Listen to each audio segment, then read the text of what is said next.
বাংলাদেশ জাতীয়তাবাদী দল বিএনপির চেয়ারম্যান জনাব তারেক রহমান কুমিল্লায় দীর্ঘ 22 বছর পর কুমিল্লায় আগমন করছেন। সেই উপলক্ষে বাংলাদেশ জাতীয়তাবাদী দল কুমিল্লা দক্ষিণ জেলা, কুমিল্লা মহানগর, কুমিল্লা বিভাগ সকল প্রস্তুতি সম্পূর্ণ গ্রহণ করেছেন এবং সেই সাথে কুমিল্লা বিএনপি, যুবদল, ছাত্রদল, স্বেচ্ছাসেবক দল ও সাধারণ জনগণ অধীর আগ্রহে অপেক্ষা করছে যে তাদের আগামী দিনের ভাবী প্রধানমন্ত্রী তারেক রহমানকে গ্রহণ করার জন্য।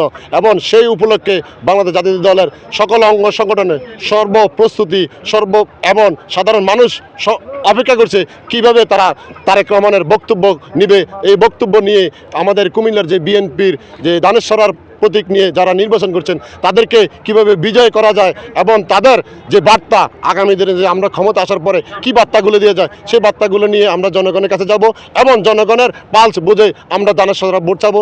সেই ভোটের মাধ্যমে বিএনপিকে বিজয় করে রাষ্ট্র ক্ষমতা নিয়ে আসবো ইনশাআল্লাহ।